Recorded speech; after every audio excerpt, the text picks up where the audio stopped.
Hello hi friends, welcome back to our YouTube channel Brithira vlogs. ఎట్లున్నారు? నేనైతే early morning లేచేసానన్నమాట. Saturday కదా, నేనైతే 7 శనివారాల వ్రతం అయితే స్టార్ట్ చేశాను లాస్ట్ 3 వీక్స్ బ్యాక్ అన్నమాట.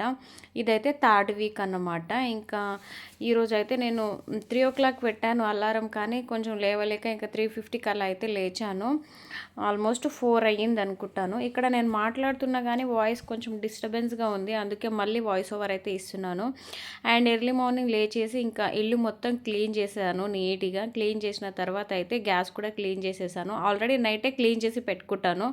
మళ్ళీ నెక్స్ట్ అయితే ఇంకా స్నానం చేశాక ఫస్ట్ అయితే నేను స్టవ్కి బొట్లు పెట్టుకుంటాను. ఏ సాటర్డే అయినా సరే, ఇప్పుడే అని కాదు, ఇంకా పూజ చేసుకుంటా అనే ప్రతి సాటర్డే అయితే నేను ఫస్ట్ స్టవ్కి బొట్లు పెట్టి తర్వాత అయితే ఇంకా ప్రసాదాలు చేస్తాను అన్నమాట. ఫస్ట్ ప్రసాదాలు చేసిన తర్వాతనే ఇంకా వంట అయితే చేసేసుకుంటా అన్నమాట. ఇక్కడ రైస్ అయితే ఎల్లో అండ్ రెడ్ కలర్లో కనిపిస్తుంది కదా, ఫస్ట్ అయితే రైస్ పెట్టేస్తున్నాను పులిహోర కోసము. ఈ రైస్ అయితే లాస్ట్ వీక్ అక్షింతలు కలిపిన రైస్ అన్నమాట, ఇంకా దేవుడు పటం కింద పెట్టిన రైస్. ఇంకా మిగతా రోజుల్లో అయితే నేను వండలేను, ఎందుకంటే గుడ్లు అవి ఉడకబెడుతూ ఉంటాను. అందుకనే సాటర్డే అయితే ఏమి చేయను కాబట్టి సాటర్డే రోజు అయితే ఉడికిస్తున్నా అన్నాన్ని అయితే. నెక్స్ట్ వచ్చేసి అన్నం ఉడికేలోపు అయితే నేను గడపకు కూడా పూజ చేసుకుంటాను. ఫస్ట్ అయితే పసుపు రాసేసి బొట్లు అయితే పెట్టుకుంటాను. మీకు వీడియోలో చూపించాలని ఏది కాదు, అసలు వీడియోలో చూపిస్తేనే ఇది ఫస్ట్ టైం చేసి మీకు వీడియో కోసం చేస్తున్నాను అయితే అస్సలు కాదు. నేను రెగ్యులర్గా ఇదే చేస్తాను. మా ఇంటి పక్కన కానీ ఇంట్లో వాళ్ళని కానీ ఎవరిని అడిగినా ఇదే చెప్తారన్నమాట. నేనైతే పూజకైతే ఎప్పుడైతే పూజ చేయాలి, ఫ్రైడే సాటర్డే అట్లా అనుకుంటానా, అప్పుడు నేను కంపల్సరీ చేసే రెగ్యులర్ పనులు ఇవే అన్నమాట. నేను కొత్తగా వీడియో కోసం ఏది చేయట్లేదు. జస్ట్ ఇంకా లాంగ్ వీడియోస్ పెట్టాలి కాబట్టి నా మార్నింగ్ రొటీన్ అయితే పెడుతున్నాను ఈ వీడియోలో. ఇక్కడైతే ముగ్గులు అయితే పెట్టేశాను అన్నమాట, నాకు వచ్చిన చిన్న చిన్న ముగ్గులు. అండ్ నెక్స్ట్ వచ్చేసి ఇంకా దేవుడు పటాలు అయితే క్లీన్ చేసేసుకుంటున్నాను. నేనైతే ఎల్లో కలర్ క్లాత్ తీసుకొని ముందుగా అయితే మంచిగా పెట్టేసుకొని తర్వాత బియ్యం పోసేసి దాని మీద కుంకుమ పసుపు అట్లా వేసి కొంచెం ముగ్గులాగా వేసి తర్వాత అయితే వెంకటేశ్వర స్వామి ఫోటో అయితే పెట్టేసుకుంటాను. ఈ వ్రతం అయితే నేను యూట్యూబ్లో చూసే చేశాను. చాలామందికి అనుకున్న కోరికలు తీరాయంట, అందుకని నేను కూడా స్టార్ట్ చేశాను. చాలామంది సెలబ్రిటీసే చేసుకుంటున్నారు, అంటే వాళ్ళు మంచి స్థాయిలో ఉండి కూడా పూజ చేసుకుంటున్నారంటే వాళ్ళకి ఎంత మంచి జరిగి ఉండొచ్చు అనేసి నాకు ఇంకా నేను వాళ్ళతో పోల్చుకుంటే నేను ఎంత చెప్పండి, ఇంకా నా కష్టాలకు కూడా కొంచెమన్నా దారి చూపిస్తాడేమో అనేసి నేను కూడా అయితే 7 శనివారాల వ్రతం అయితే స్టార్ట్ చేశాను. అండ్ నాతో పాటు అయితే పూజ చేయడానికి బ్రిత్ర కూడా లేచేసింది. 3 వీక్స్ అయింది వ్రతం స్టార్ట్ చేసి కదా, కొన్ని మార్పులు అయితే నేను చూస్తున్నాను నాలోనే.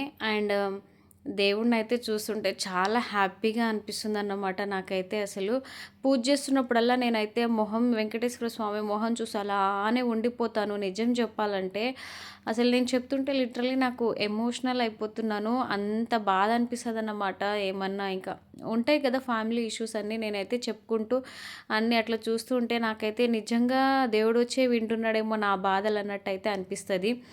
అందుకే ఇంకా స్టార్ట్ చేశాను. పెద్ద అనుభవం అయితే ఏం లేదు, నేను అందరిలాగానే యూట్యూబ్లో చూసుకుంటూనే చేస్తున్నాను. కాకపోతే ఒక మంచి అయ్యగారి వీడియో చూసి అయితే చేస్తున్నాను అన్నమాట. చాలా డీటెయిల్గా మంచిగా అయితే చేపిస్తారు. అండ్ పెద్ద చాలామంది చేస్తుంటే వాళ్ళ కింద కామెంట్స్ పెడతారు. అట్లా నేను చాలా వీడియోస్ కింద చూశాను. ఇన్స్టాగ్రామ్లో యూట్యూబ్లో పెద్ద ట్రెండ్ అయిందని అందరు చేస్తున్నారనేసి. చేయడంలో తప్పేముంది చెప్పండి, మనం కూడా ఒకరిని చూసి నేర్చుకుంటున్నాం కదా, అదేదో తప్పు పని అయితే కాదు కదా, మంచిదే కదా, మనకు మంచి అవుతుందంటే ఎందుకు చేయం చెప్పండి. అలానే అనిపించింది. కానీ చాలామంది అయితే వేరే వాళ్ళ వీడియోస్ కింద అట్లా కామెంట్ చేసే వాళ్ళని చూశాను నేను. ఫైనల్లీ అయితే నా పూజ కంప్లీట్ అయిపోయింది. నేను లేచింది 3:50కి అన్నమాట. అయినా నాకు టైం సరిపోలేదు. బ్రిత్ర లేస్తే ఇంకా అంతే అన్నమాట. తను పడుకున్నప్పుడే చేసేయాలనుకుంటా, కానీ ఇంకా తను కూడా ఇష్టంతో లేస్తుంది కాబట్టి ఏం చేయలేను. స్కూల్కి పంపించాలి కాబట్టి చాలా ఎర్లీగా లేచి పూజనైతే కంప్లీట్ చేసుకున్నాను. వీడియో డీటెయిల్గా తీయాలి అనుకుంటాను, కానీ టైం అయితే అస్సలు సరిపోదన్నమాట. అందుకే నేనైతే మధ్యలో వీడియో తీశాను. పూజలు చేసేటప్పుడు అయితే వీడియో ఏం తీయలేదు. అండ్ పూజ అయితే ఫైనల్లీ కంప్లీట్ అయిపోయిందన్నమాట. నెక్స్ట్ అయితే బ్రితరన్ స్కూల్కి పంపించేసి నాకైతే టెంపుల్కి వెళ్ళాలని ఉండే ఫస్ట్ వీక్ నుంచి. ఇంకా లాస్ట్ 2 వీక్స్ అయితే కుదరలేదు. ఈ వీక్ అయితే ఇంకా పనులు కూడా త్వరగా అయిపోయినట్టు అనిపించి ఇంకా బ్రితరన్ స్కూల్కి డ్రాప్ చేసి ఇంకా నేను ఒక్కదాన్నే వచ్చేసాను అన్నమాట టెంపుల్కి అయితే. దర్శనం అయితే చాలా బాగా జరిగింది. ఇంకా నెక్స్ట్ వీక్ నుంచి ట్రై చేశాను రెగ్యులర్గా రావడానికి. అండ్ చాలా హ్యాపీగా కూడా ఉంది టెంపుల్ని విజిట్ చేసుకున్నందుకు. మార్నింగ్ అయితే ప్రసాదాలు చేసినప్పుడు ఏ వీడియోలు తీయలేదని ఈవినింగ్ పూజ అయిపోయిన తర్వాత అయితే ఇంకా ప్రసాదాలు చూపిస్తున్నాను మీకు, ఏమనుకోకండి. రవ్వ కేసరి చేశాను, పులిహోర, ఇంకా వడపప్పు అయితే ఖచ్చితంగా పెట్టాలి స్వామివారికి, ఇంకా పానకము, అండ్ ఇక్కడ వైట్ కలర్ది వచ్చేసి సాబుదానా పాయసము అండ్ కొబ్బరికాయ అండ్ నల్ల నువ్వులతోని లడ్డూలు అన్నమాట, అండ్ అరటిపండు యాజ్ యూజువల్గా. లిటరల్‌గా నేనైతే ఈరోజు ప్రసాదాలు ఏం చేయలేనులే, 1, 2 ఏదైనా చేసేద్దాం అనుకున్నాను. కానీ నాకు తెలియకుండానే 8 అయినాయన్నమాట. అయితే ఈవినింగ్ పూజ అయిపోయిన తర్వాత వీడియో అన్నమాట. నేను మార్నింగ్ అయితే చలిమిడి దీపాలైతే పెట్టుకుంటాను కదా 7, అవైతే తీసేసాను ఇప్పుడు. తీసేసి ఒక్క దీపంలోనే ఇంకా పెట్టేసుకున్నాను ఈవినింగు. 7 ఒత్తులు పెట్టి దీపం పెట్టుకున్నాను. ఆల్రెడీ దీపం ఆరిపోయిందన్నమాట. అండ్ నా పూజ అయితే థర్డ్ వీక్ ఇలా అయితే కంప్లీట్ అయిందన్నమాట. వీడియో అయితే డీటెయిల్‌గా తీయలేదు, ఏమనుకోకండి. అండ్ ఈ వీడియో ఎలా అనిపించిందో ప్లీజ్ కామెంట్ చేయండి. And me friends and family మెంబర్స్కి షేర్ చేసి నన్ను సపోర్ట్ చేయండి ప్లీజ్. నన్ను చాలామంది సపోర్ట్ చేస్తున్నారు, పర్సనల్గా కూడా మెసేజ్ చేసి చాలా బాగా మెచ్చుకుంటున్నారు. థ్యాంక్ యూ సో మచ్ వాళ్ళందరికీ అయితే. అండ్ మీరు కొంచెం వీడియోస్కి లైక్ ఇస్తే నాకు కొంచెం మోటివేషనల్గా అనిపించి నేను ఇంకా వీడియోస్ తీయాలి అనిపిస్తుంది. ప్లీజ్ వీడియో, షార్ట్ వీడియో అయినా సరే, లాంగ్ వీడియో అయినా సరే, లైక్ చేయడం మాత్రం అస్సలు మర్చిపోకండి. ప్లీజ్ వీడియోని అయితే లైక్ చేయండి ఫ్రెండ్స్. అండ్ ఈ వీడియో లాస్ట్ వరకు చూసిన వాళ్ళకి ప్రతి ఒక్కరికి థ్యాంక్ యూ సో మచ్.